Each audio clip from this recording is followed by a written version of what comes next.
জয়ন্তী 163তম এই নিয়ে বলুন, আজকের দিনে বাংলা বাঙালি ভারতবর্ষের গর্ব হচ্ছে রবীন্দ্রনাথ ঠাকুর। আমরা সকালটা শুরু করেছি তাকে প্রণাম।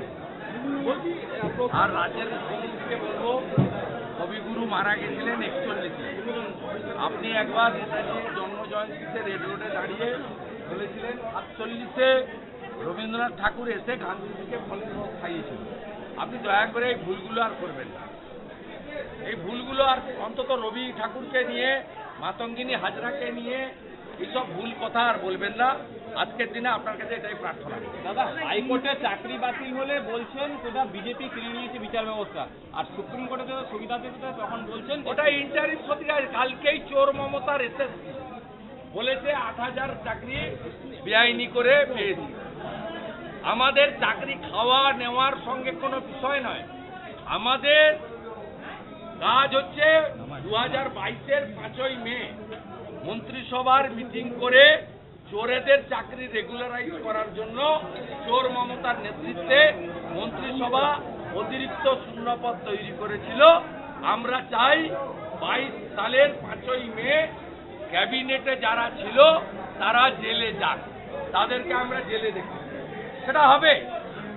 সেটা হবে মাফলার গেছে জেলে, এবারে হাওয়াই ছুটি যাবে জেলে। কটা দিন সময় পেল, একটু এসি ঘরে থাকুক আর হেলিকপ্টার করে ঘুরুক। মুর্শিদাবাদের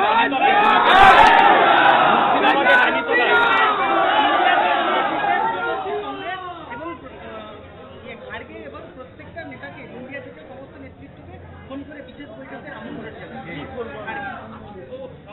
ওইখানে কিছু নেই। ওটা ইন্ডিয়া নয়, ইন্ডিজো। ওর পিন্ডি অনেক আগে চটকে গেছে। দাদা, মুর্শিদাবাদ রানীতলায় আবার গুলি, জখম শিশু। দাদা, আরে ক্রেডিট গোস টু প্রধানমন্ত্রীজি। প্রধানমন্ত্রীজি না বলেন বাংলার মাটিতে যে যোগ্যদের পাশে বিজেপি আছে, যোগ্যদের জন্য লিগ্যাল সেল তৈরি করবে স্টেট বিজেপি। তারপরে সন্ধ্যাবেলা এসএসসি বলে যোগ্য অযোগ্য আমরা বেছে দিতে পারব। অথচ এই এসএসসি মানে মমতা ব্যানার্জির মনোনীত এসএসসি, তারা হাইকোর্টের হলফনামাতে যোগ্যদের তালিকা দেয়নি 8,000 অযোগ্যকে বাঁচানোর জন্য।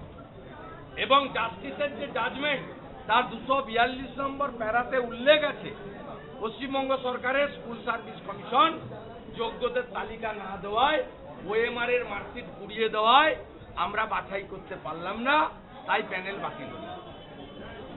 প্রথম যে পিসি ভাইপোর উল্লসিত হওয়ার কোনো কারণ নেই। পিসি প্রাক্তন হবে আর ভাইপো জেলে যাবে।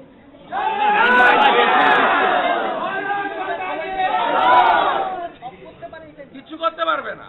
কোর্ট যা করেছে ঠিক করেছে, ন্যাচারাল জাস্টিস। সকলের কথা শোনা, সকলকে বলতে দেওয়া, এবং কোর্ট বলেছে আন্ডারটেকিং দিতে হবে। চাকরি গেলে 12% সুদ সহ টাকা ফেরত দিতে হবে।